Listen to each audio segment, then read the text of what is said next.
Assalamualaikum warahmatullahi wabarakatuh. Pada kesempatan yang baik ini, kita akan belajar tentang penentuan entalpi atau delta H dengan hukum Hess, dikhususkan kepada diagram siklus dan diagram tingkat energi.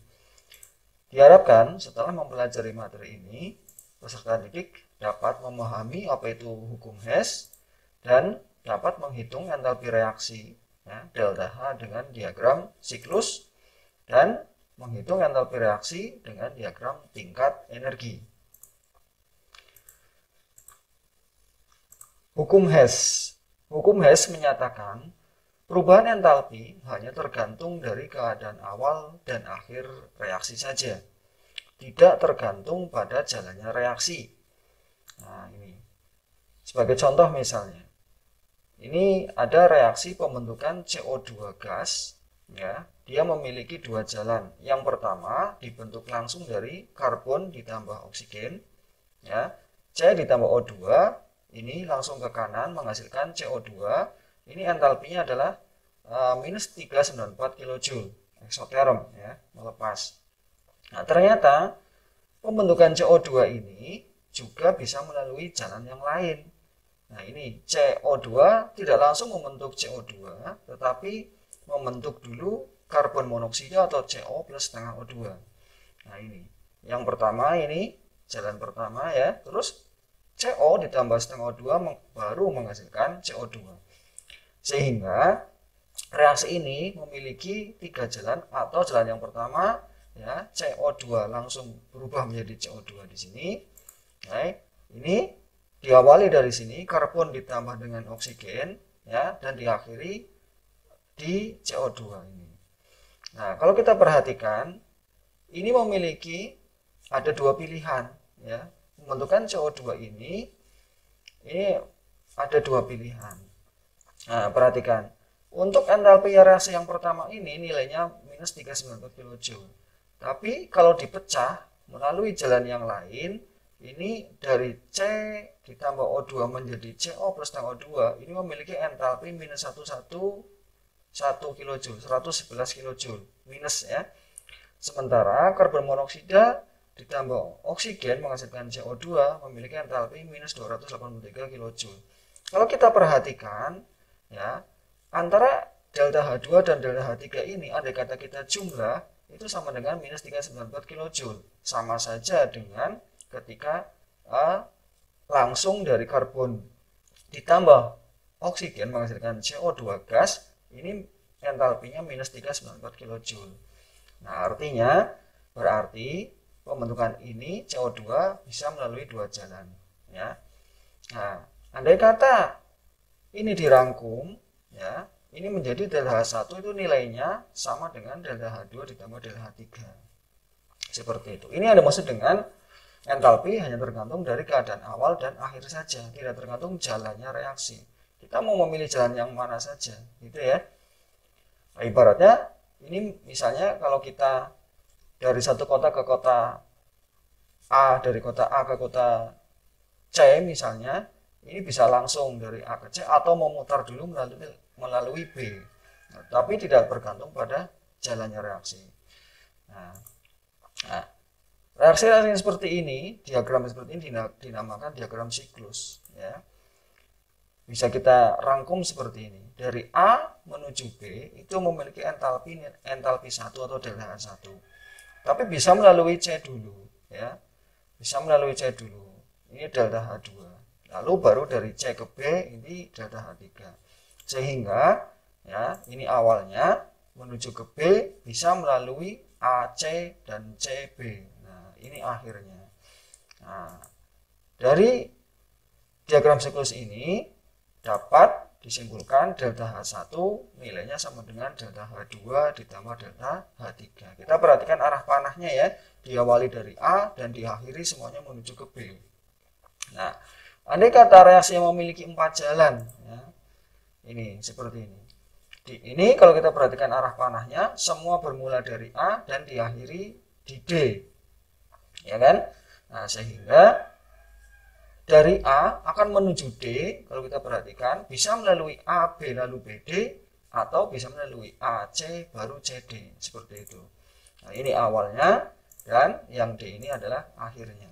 Kalau kita rangkum sehingga ini delta H1 ditambah delta H4 ini ya yang sebelah kanan bawah ke kanan dan ke bawah, ini nilainya akan sama ke bawah dan ke kanan. Ini delta H2 ditambah delta H3. Seperti itu, ya. Nah, yang seperti ini dan yang contoh yang pertama ini data ya. Ini dinamakan diagram siklus. Ya, diagram siklus. Nah, kita akan berkenalan dengan diagram tingkat energi. Nah, ini kalau entalpinya dibuat menjadi tingkat energi, misalnya ini yang vertikal, ini nilai dari delta H, ya. Ini 0 di sini posisinya, kalau ke bawah berarti negatif, gitu ya. Yang pertama, ada reaksi karbon ditambah oksigen. Ini untuk menghasilkan karbon dioksida dalam fase gas, itu bisa langsung melalui delta H1 ini. Ini tadi ya. Ini delta H1 ini. Delta H1 ini nilainya langsung minus 394 kilojoule. Ini bisa melalui tahapan menjadi karbon monoksida ditambah oksigen dulu, ini delta H2. Barulah diteruskan dari karbon monoksida ke karbon dioksida, nilainya delta H3. Nah, inilah diagram tingkat energi. Ya. Ini delta H1 kalau kita perhatikan arah panahnya ke bawah, delta H1 itu nilainya sama dengan delta H2 ditambah delta H3. Seperti itu maksudnya ya. Ini diagram tingkat energi. Contoh soalnya ini. Contoh soal. Tentukan nilai entalpi pembentukan CH3OH ya, jika diketahui diagram siklus sebagai berikut. Nah, ini ada diagram siklus ya. Dari karbon, oksigen dan hidrogen ini bisa langsung membentuk karbon dioksida dan H2O dan uap air di sini ya. Bisa langsung ini. Nilainya minus 983 kilojoule. Nah, tapi bisa melalui CH3OH ditambah setengah O2 dulu. Nah, ini kalau kita perhatikan tanda panahnya ya, yang biru ini yang biru itu sama saja penambahan delta H2 dengan delta H3. Gitu ya. Nah, gampang lah, ini cuma penjumlahan pengurangan aja berarti ini seperti kelas 3 SD ya. Nah, ini kita bahas ya. Kalau kita lihat yang biru sama saja dengan penjumlahan ini ya.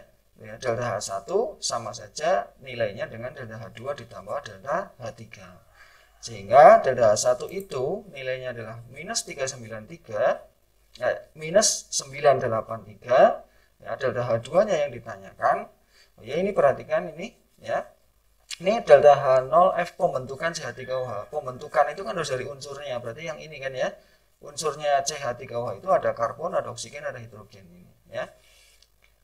Oke, delta H1 nilainya minus 983, delta H2-nya yang ditanyakan, sementara delta H3 ini nilainya adalah minus 638 kilojoule. Nah, ini ditambah minus sehingga ya, kita bisa mengubahnya, delta H2-nya kita pindah ke kiri. Nah, dari sini persamaan ini, maka delta H2 nilainya minus 983 dikurangi minus 638. Ini ya.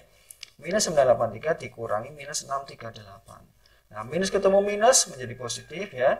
Delta H2 sama dengan minus 983 ditambah 638. Nah, sehingga nilainya adalah delta H2-nya minus 345 kilojoule. Nah, ternyata minus, betul ya. Minus ditambah minus, ini ketemu minus nih. Oke. Inilah diagram siklus. Kita contoh untuk yang diagram tingkat energinya di soal nomor 2. Diketahui diagram tingkat energi sebagai berikut. Nah, perhatikan ini. Ini ya. Nah, ini yang ke atas vertikal ini delta H dalam kilojoule, ini 0 posisi di sini. Kita perhatikan ada hidrogen, gas hidrogen ditambah gas oksigen. Ini akan menghasilkan H2O liquid ya, atau H2O dalam fase cair. Sementara ini bisa melalui H2O dalam fase gas dulu.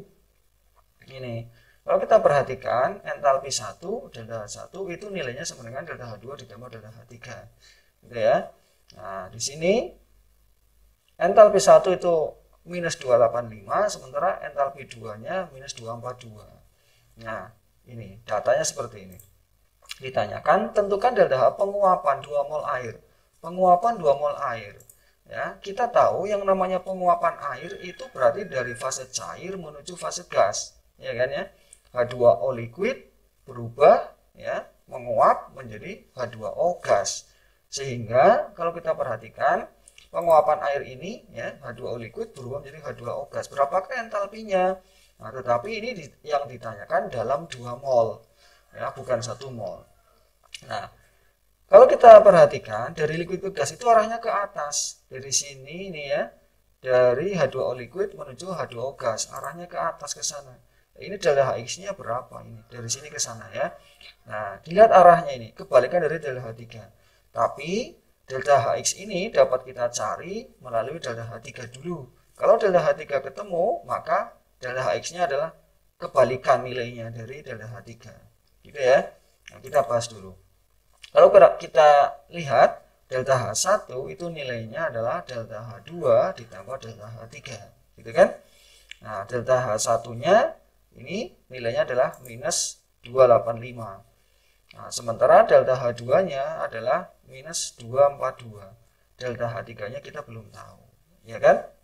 Delta H3-nya ya sebenarnya tinggal minus 285 dikurangi minus 242 kan? Ini ya.